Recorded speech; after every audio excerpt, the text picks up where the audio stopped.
एक 21 वर्षीय लड़का रहा करता था। लखन अनाथ था। उसकी माँ उसे जन्म देते ही चल बसी। उसके पिता, जो उसे पालने का एकमात्र सहारा थे, जब लखन 12 वर्ष का था तब अचानक लापता हो गए और फिर कभी लौट कर नहीं आए। लखन गांव की एक टूटी फूटी झोपड़ी में रहता था। लखन अपनी झोपड़ी में बैठा था, तभी लक्ष्मी नाम की एक लड़की, जिसके हाथ में खाने की थाली थी, अंदर आ पहुंची। ओहो, फिर से ले आई। अरे तुम मेरे लिए बार बार खाना क्यों लाती हो लक्ष्मी? क्योंकि मैं जानती हूँ कि तुम भूखे हो और तुम भी जानते हो कि मैं तुम्हारे लिए खाना लेकर क्यों आती हूँ। सच बताऊं तो मैं तुम्हारा यह उपकार कभी नहीं भूलूंगा। यह उपकार नहीं है लखन, मेरा प्रेम है। इतना बोलकर लक्ष्मी नजरें झुकाए और चुपचाप झोपड़ी से बाहर निकल गई।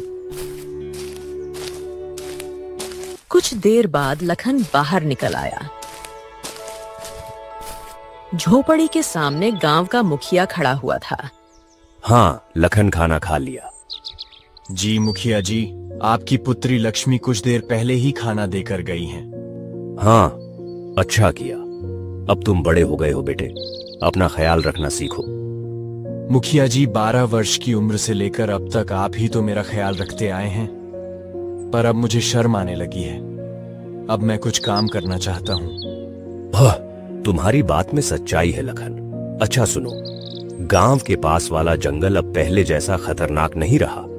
अगर तुम्हारा मन हो तो वहां जाकर लकड़ियां काट सकते हो या शहद इकट्ठा कर सकते हो। हाँ, मैं यही करूंगा मुखिया जी। अब समय आ गया है कि मैं अपने लिए और जो मेरे अपने हैं उनके लिए कुछ करूं।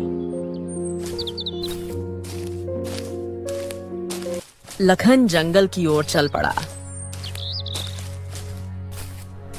कुछ देर बाद लखन जंगल पहुंचा। हाँ, आज जंगल में अच्छे अच्छे वृक्ष देख लेता हूँ। फिर कल कुल्हाड़ी लेकर इन्हें काट कर लकड़ियां बाजार में बेचूंगा।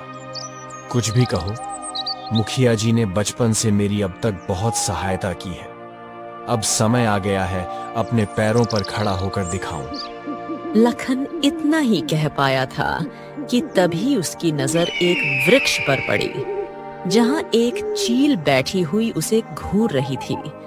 न जाने क्यों वो चील उसे बड़ी विचित्र लगी। अरे बाप रे, ये बड़े आश्चर्य की बात है। इस चील का आकार दूसरी चील के आकार से तो बड़ा है और ये मुझे घूर क्यों रही है?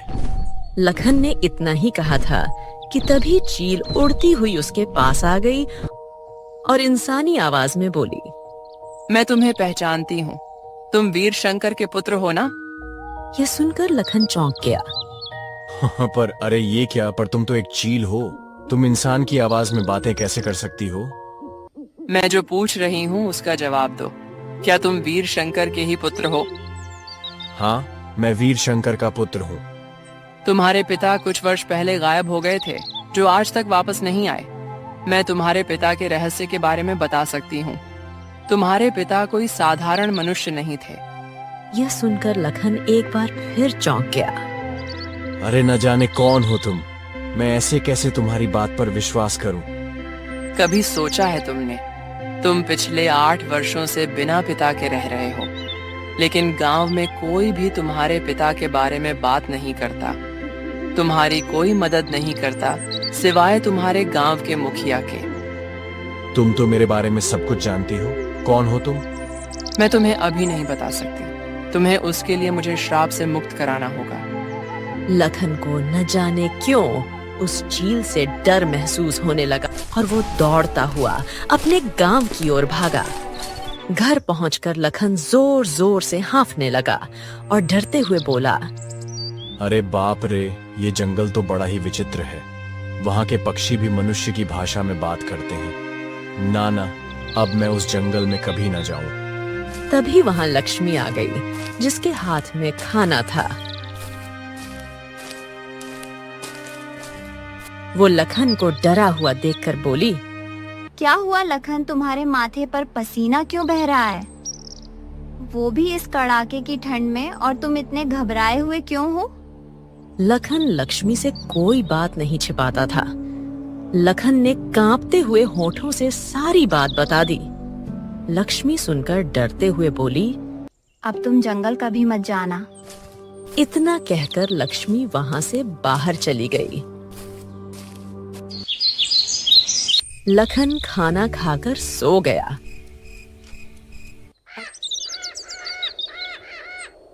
अगली सुबह जब लखन सोकर उठा तो उसके मन का डर समाप्त हो चुका था। वो अपने आप से बोला, अरे मैं उस चील को बातें करते हुए देखकर ऐसा लगता है कि कुछ ज्यादा ही डर गया था। वैसे देखा जाए तो उसकी बातों में सच्चाई तो नजर आती है। वो चील मेरे पिता के बारे में कुछ ना कुछ तो जानती है और उसने सही कहा था कि मेरे पिता के बारे में गांव में कोई बात नहीं करता। मैंने मुखिया जी से भी जब भी अपने पिता के बारे में पूछा तो उन्होंने हमेशा बात को टाल दिया और बस इतना ही कहा कि मेरी मां जन्म देते ही चल बसी और 8 साल पहले पिता जंगल गए जो वापस लौट कर नहीं आए। लखन गहरी सोच में डूब गया और फिर से जंगल की ओर चल पड़ा।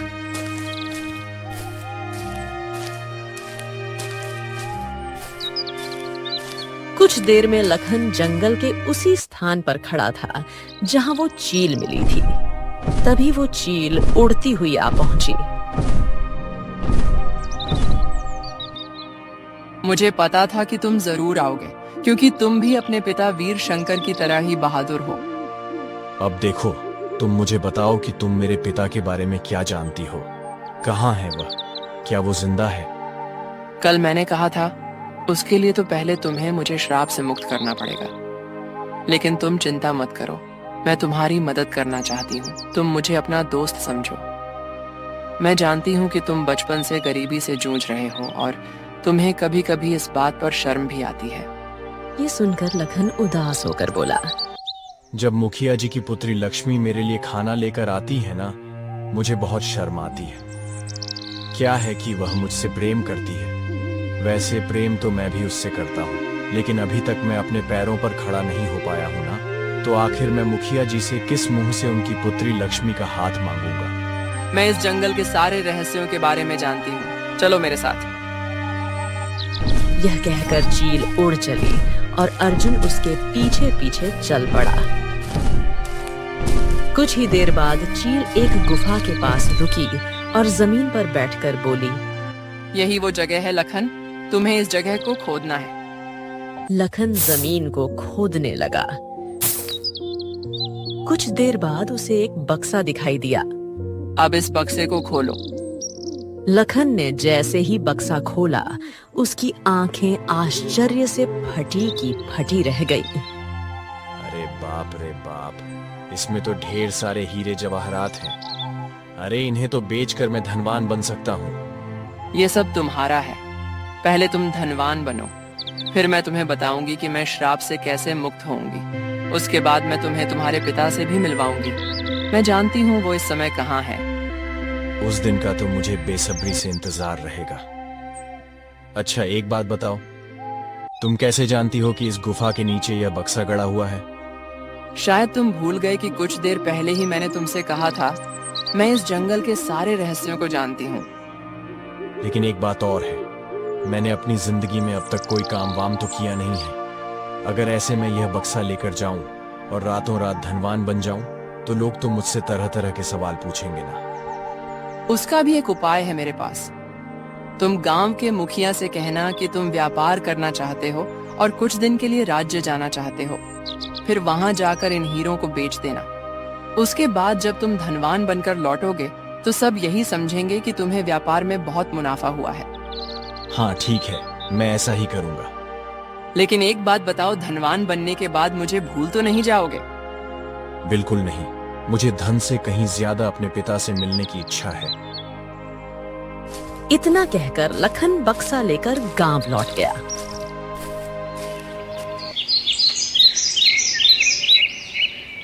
अगले दिन वो मुखिया के पास जाकर बोला, मुखिया जी, मैं क्या बोल रहा हूँ कि मैं राज्य जाकर व्यापार करना चाहता हूँ।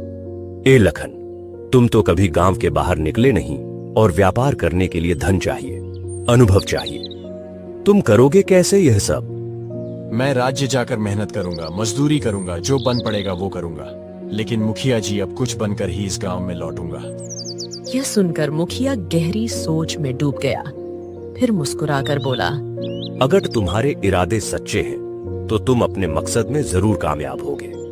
जाओ, मेरा आशीर्वाद तुम्हारे साथ है। जाओ। लखन बक्सा छुपाकर गांव से बाहर निकला। रास्ते में लक्ष्मी उसे मिल गई। राज्य जाकर मुझे भूल तो नहीं जाओगे? लखन ने पहली बार साहस जुटाकर जवाब दिया।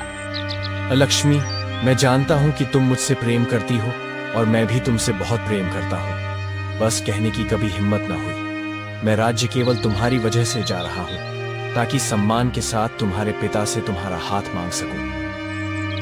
मैं ईश्वर से प्रार्थना करूंगी कि तुम अपने मकसद में सफल होकर लौटो। लखन मुस्कुराता हुआ राज्य की ओर चला गया।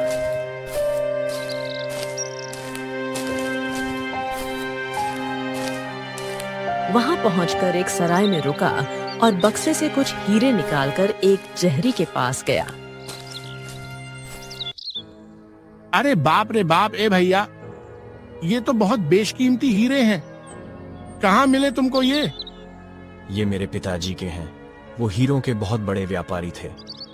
अरे भैया, कोई पागल ही होगा जो ये हीरे नहीं खरीदेगा। मैं तो इनकी मुंह मांगी कीमत देने को तैयार हूँ। जौहरी ने लखन को मुंह मांगी कीमत दी। लखन कुछ दिन राज्य में रहकर और हीरे बेचकर धनवान बन गया। फिर वो गांव लौटा। लखन को देखकर मुखिया और लक्ष्मी बहुत प्रसन्न हुए। कुछ ही दिनों में लखन की झोपड़ी की जगह एक हवेली बन गई। नौकर चाकर भी हो गए।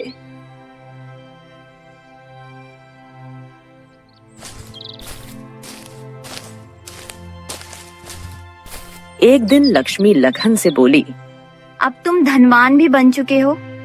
तुम्हारा सम्मान भी गांव में बढ़ चुका है। पहले लोग तुम्हें अनाथ समझकर दया से देखते थे। अब वो दृष्टि बदल चुकी है। अब तुम मेरे पिता से मेरा हाथ कब मांगोगे? हाँ, चिंता मत करो लक्ष्मी, बस कुछ दिन धैर्य रखो, फिर मैं स्वयं तुम्हारे पिता से तुम्हारा हाथ मांगने आऊंगा। हाँ, मुझे तुम पर पूरा भरोसा है। लक्ष्मी के जाने के बाद लखन खुद से बोला, हाँ, बस एक बार मेरे पिताजी मुझे मिल जाए, फिर मैं अपने पिताजी को ही मुखिया जी के पास भेजूंगा तुम्हारा हाथ मांगने के लिए। कितना खुशी का पल होगा वो। चलो, अब मुझे चील के पास फिर से जाना चाहिए।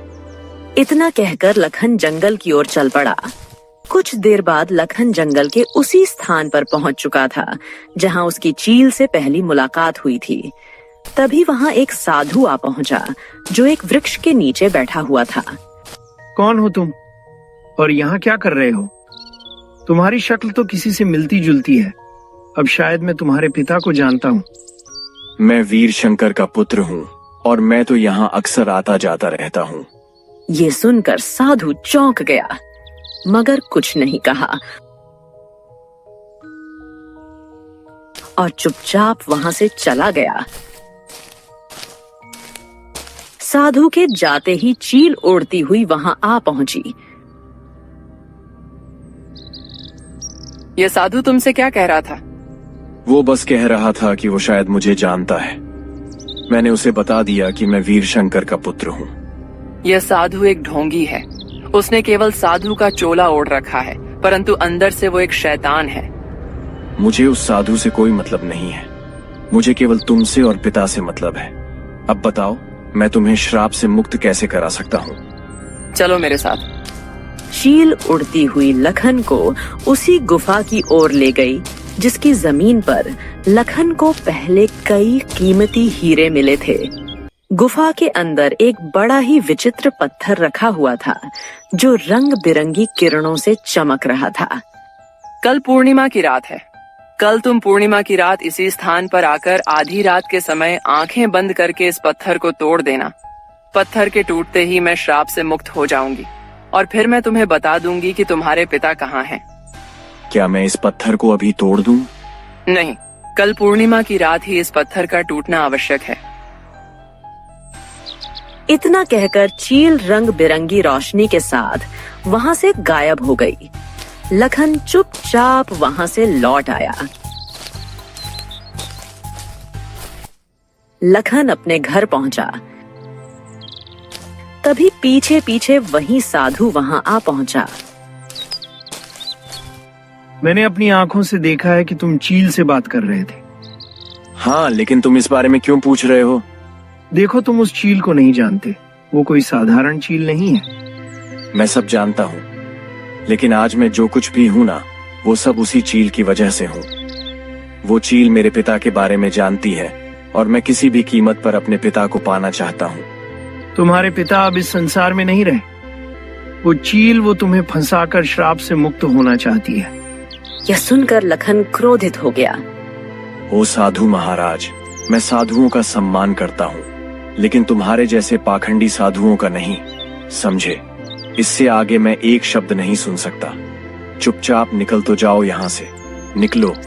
साधु कुछ कहने ही वाला था, तभी लखन अपने नौकरों को आदेश देता हुआ बोला, सुनो, इसे धक्के मारकर यहाँ से बाहर निकालो, निकालो इसको, ढोंगी कहीं का।